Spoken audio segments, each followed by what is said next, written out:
Good morning बच्चों। आज हम कक्षा 8 में सामाजिक विज्ञान का जो अध्याय शुरू किया गया है उसे आगे पढ़ेंगे। आज हम पढ़ेंगे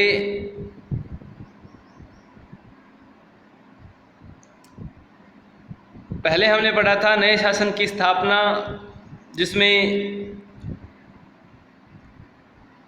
गवर्नर जनरल का ओहदा जो होता है वो सबसे बड़ा माना जाता है, और न्याय व्यवस्था जो स्थापित की गई थी 1772 में, उसमें फौजदारी अदालतें व दीवानी अदालतें दो मुख्य रूप से स्थापित की गई थी, जिसमें दीवानी अदालतों के मुखिया यूरोपीय जिला कलेक्टर होते थे, मौलवी और हिंदू पंडित उनके जो भारतीय कानूनों की व्याख्या करते थे उनके लिए। फौजदारी अदालतें अभी भी काजी और मुफ्ती के अंतर्गत थी, लेकिन वे भी कलेक्टर की निगरानी में काम करते थे। तो इसमें जो हेडिंग में दी गई है काजी, मुफ्ती और महाभियोग, इसका पूरा संक्षेप में वर्णन किया गया है। इसे आप अपनी नोटबुक में लिखेंगे। तो इस लेसन को आगे पढ़ते हैं। कंपनी की फौज। कंपनी के साथ भारत में शासन और सुधार के नए विचार तो आए, लेकिन उसकी असली सत्ता सैनिक ताकत में थी।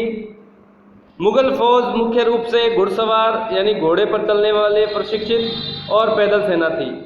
उन्हें तीरंदाजी और तलवारबाजी का प्रशिक्षण दिया जाता था। सेना में सवारों का दबदबा रहता था, और मुगल साम्राज्य को एक विशाल पेशेवर प्रशिक्षण वाली पैदल सेना की जरूरत महसूस नहीं होती थी। ग्रामीण इलाकों में सशस्त्र किसानों की बड़ी संख्या थी। स्थानीय जमींदार मुगलों को जरूरत पड़ने पर पैदल सिपाही मुहैया कराते थे। 18वीं सदी में जब अवध और बनारस जैसी रियासतों में किसानों को भर्ती करके उन्हें पेशेवर सैनिक प्रशिक्षण दिया जाने लगा, तो यह सूरत बदलने लगी। ईस्ट इंडिया कंपनी ने जब अपनी सेना के लिए भर्ती शुरू की तो उसने भी यही तरीका अपनाया। अंग्रेज अपनी सेना को सिपाही यानी आर्मी कहते थे। सिपाही जो भारतीय शब्द सिपाही से बना है।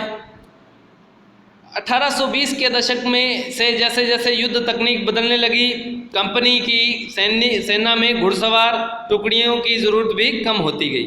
इसकी वजह यह थी कि ब्रिटिश साम्राज्य बर्मा, अफ़गानिस्तान और मिस्र में भी लड़ रहा था, जहां सिपाही मस्केट यानी तोड़ेदार बंदूक और मैचलॉक से लैस थे। कंपनी की सेना में सिपाहियों को बदलती सैनिक आवश्यकताओं का ध्यान रखना पड़ता था, और अब उसकी पैदल टुकड़ी ज़्यादा महत्वपूर्ण होती जा रही थी। 19वीं सदी की शुरुआत में अंग्रेज एक समरूप सैनिक संस्कृति विकसित करने लगे थे। सिपाहियों को यूरोपीय ढंग का प्रशिक्षण, अभ्यास और अनुशासन सिखाया जाने लगा। अब उनका जीवन पहले से भी ज़्यादा सुगध हो गया था। तो इसमें हेडिंग में कुछ, इस पर्पल हेडिंग में मैं सबके शत्रु और उत्पीड़क का हम महाभियोग चला रहा हूँ। वॉरेन हेस्टिंग्स के महाभियोग की कार्यवाही के दौरान एडमंड बर्क ने एक उत्तेजनापूर्ण भाषण दिया, जिसका एक हिस्सा इस प्रकार है। इसमें धर्मशास्त्र, सवार, मस्केट, मैचलॉक, इन शब्दों का संक्षेप में वर्णन है। इन्हें आप अपनी नोटबुक में लिखेंगे। आज के लिए इतना ही। आगे का लेसन हम कल करेंगे। धन्यवाद।